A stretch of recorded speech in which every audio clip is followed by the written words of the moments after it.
You got fire in your gut?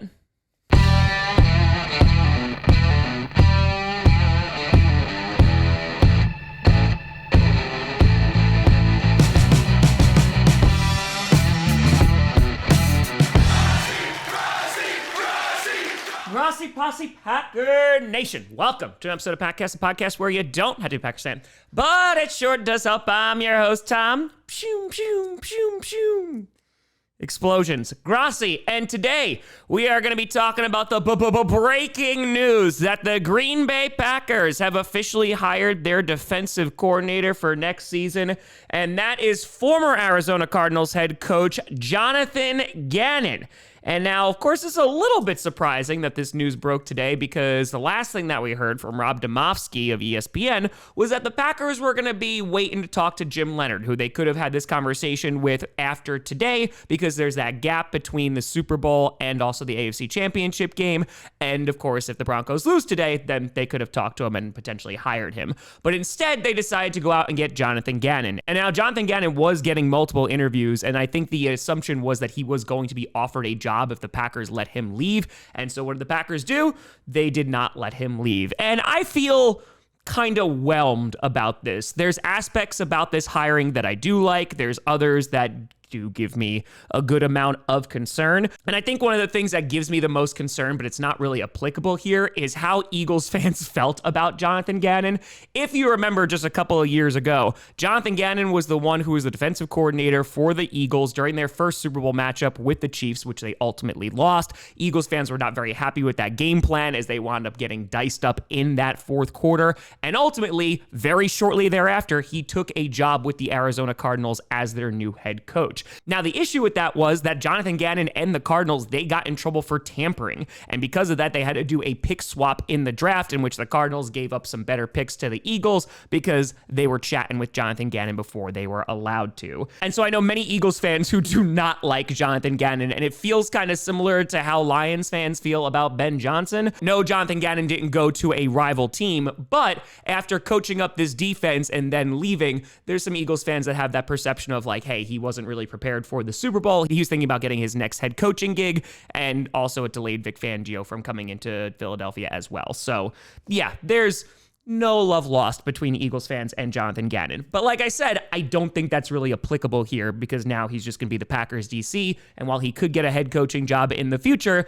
I don't think he's leaving after this season. But let's talk about Jonathan Gannon and his experience. And his experience is one of the reasons why I'm somewhat okay with this hiring, because they are not bringing in a brand new guy who's never been a defensive coordinator before. That was one of the things with Jim Leonard, and I thought that he would be a fun addition for the Packers, not just because of the Wisconsin roots, but because he's done a really nice job with the Denver Broncos, and I thought they would at least be giving him a conversation. But like I said, things did not go that way. But for Jonathan Gannon, he was the defensive coordinator for the Eagles back in 2021 and in 2022. And taking a look at that Eagles defense for the first year of Jonathan Gannon's tenure, they were ranked 11th in passing yards allowed, 9th in rushing yards allowed, 18th in points allowed. They had a turnover differential of 0, and they ranked 31st in the league with only 29 sacks. So not so great. However, fast forward to that Super Bowl year, and the Eagles also make some great draft picks. They are the number one passing defense in the NFL in 2022. They're ranked 17th in run defense, 8th in points allowed.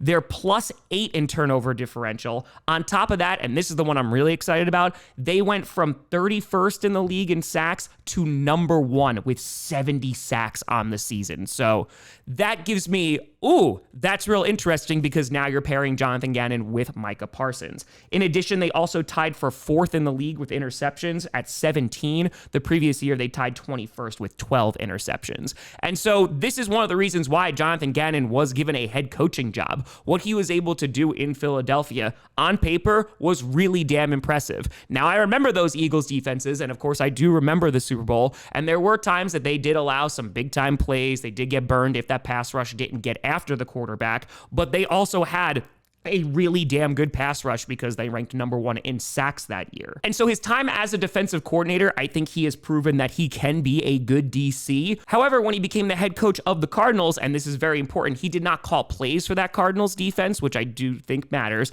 but they spent a lot of draft capital on defensive players, and their defense didn't get worlds better. In 2022, before he was hired, so this is when he was the defensive coordinator for the Eagles, the Cardinals defense was ranked 24th in passing yards allowed, 14th in rushing yards allowed, 31st in points, had a -5 turnover differential, and was ranked 24th in sacks. The following year, when Jonathan Gannon comes in as head coach, they're ranked 13th in passing yards allowed, which is good, but they're ranked dead last in run defense. They're still 31st in points allowed, and they have a turnover differential of -1, but they ranked 30th in sacks. Now, it's also important to note that there's wildly different personnel when he goes from Philadelphia over to Arizona, because that was something that plagued the Cardinals for quite some time, is that they just did not have a great pass rush. And the year after that, in 2024, was Jonathan Gannon's best defense in Arizona. They ranked 14th in passing yards allowed, 20th in rushing yards allowed, 15th in points allowed. So to go from 31st to 15th, that was really damn solid. -3 turnover differential, so that didn't get better, but they did rank 15th in sacks. So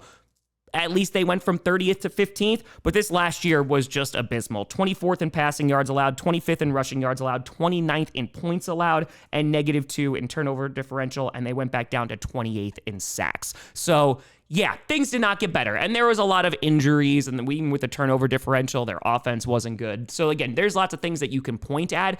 And again, Jonathan Gannon wasn't calling plays for that defense.